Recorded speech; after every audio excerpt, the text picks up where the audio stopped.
Hello guys, myself Dr. Kiran Chotalia.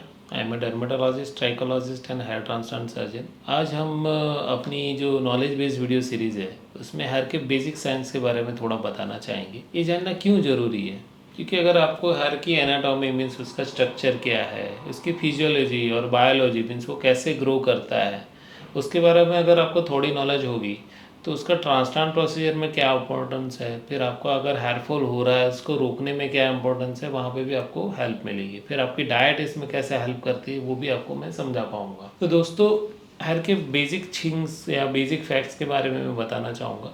तो अपनी body में 2-3 टाइप के हेयर्स होते हैं। सबसे पहले बचपन में हमें बाल आते हैं जिनको लैनुगो या एकदम बेबी हेयर्स बोलते हैं। वो 1-2 महीने या कुछ महीने रह के चले जाते हैं।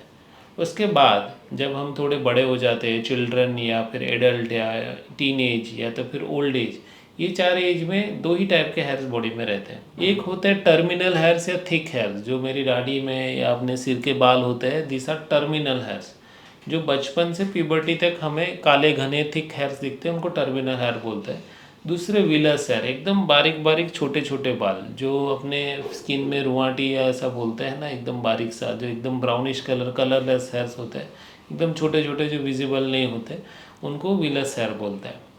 ये दोनों के बारे में जानना भी क्यों ज़रूरी है कि इसमें ही जो चेंज आता है ना, उससे आपका बाल्डनेस और वो सारी चीज़ें सेट होती है। फीमेल्स में अनवांटेड हेयर्स भी उसकी वजह से ही आगे बढ़ते हैं। तो प्यूबर्टी हिट होते ही बॉडी में हॉर्मोन्स डेवलप होते हैं, मेन करके टेस्टोस्टेरोन हार्मोन। जैसे ये टेस्टोस्टेरोन हार्मोन आता है, बॉडी का सेकेंडरी हेयर कैरेक्टर डेवलप होता है। उसमें क्या होता है, जो अपनी दाढ़ी के विलस हेयर थे, बारीक बारीक बाल थे, उनको वो टर्मिनल हेयर में कन्वर्ट करता है। तो जो बारीक बाल था वो धीरे धीरे ब्लड फ्लो गेन करता जाता है और वो परमानेंटली टर्मिनल हेयर में सेट हो जाता है।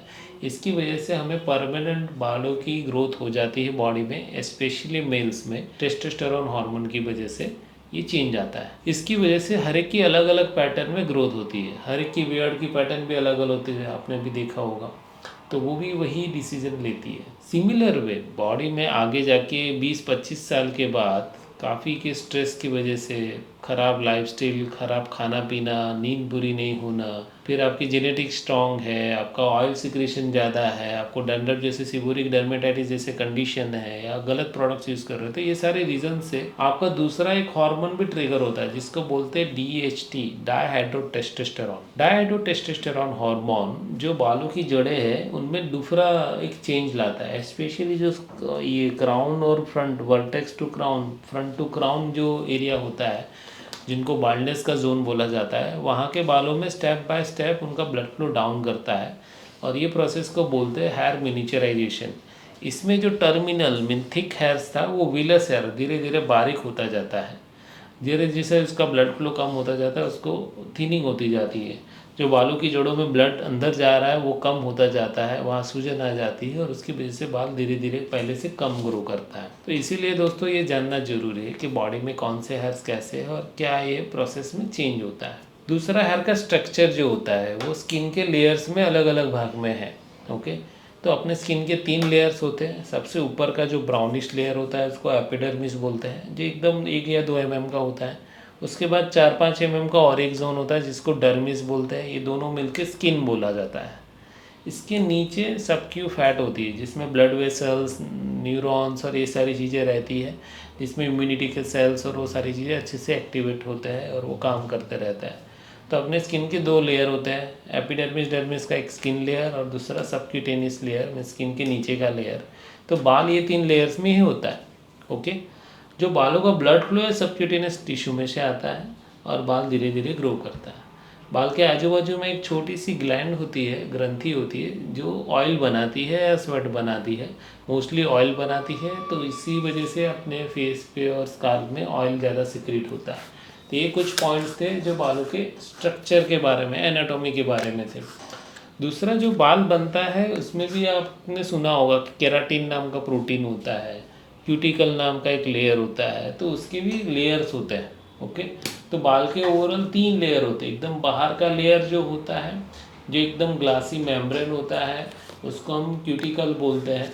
ओके, उसके बीच में और एक लेयर होता है जहाँ पे हमें हार्ड केराटिन और सॉफ्ट केराटिन के 2 मास्क होते हैं, जिसको हम ओवरऑल मेन केराटिन स्ट्रक्चर बोलते हैं या मेड्यूला बोलते हैं। तो बालों के भी 2 से 3 लेयर होते हैं।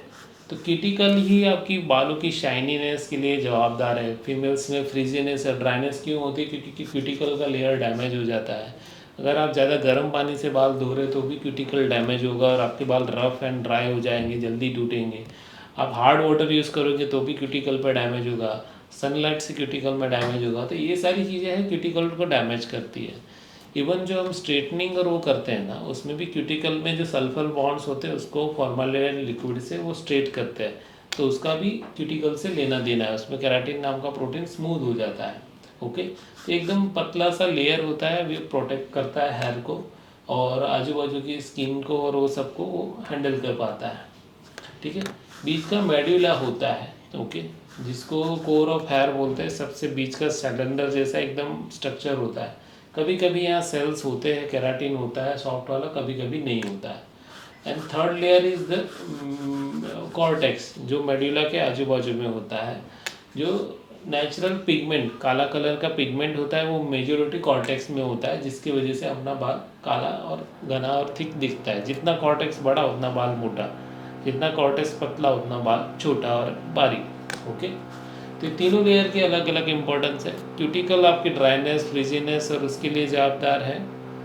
जो कॉर्टेक्स का लेयर है वो आपका कालापन, थिकनेस, घनापन, उसके लिए जवाबदार है। और जो मेड्यूला है, लास्ट वाला लेयर मैंने बताया सेंट्रल कोर, उसमें कभी कभी सॉफ्ट काला प्रोटीन होता है। तो यही 3 लेयर बराबर ना, वो बालों की जड़ें नीचे से बनाती है और ऊपर लेके जाती है।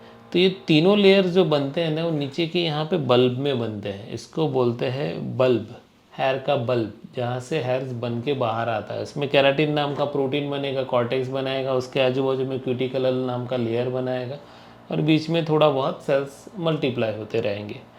यहाँ पे इसका जो ब्लड सप्लाई है और जहाँ से सेल्स मल्टीप्लाई होकर ऊपर जाते हैं, वो एरिया को बोलते हैं पैपिला।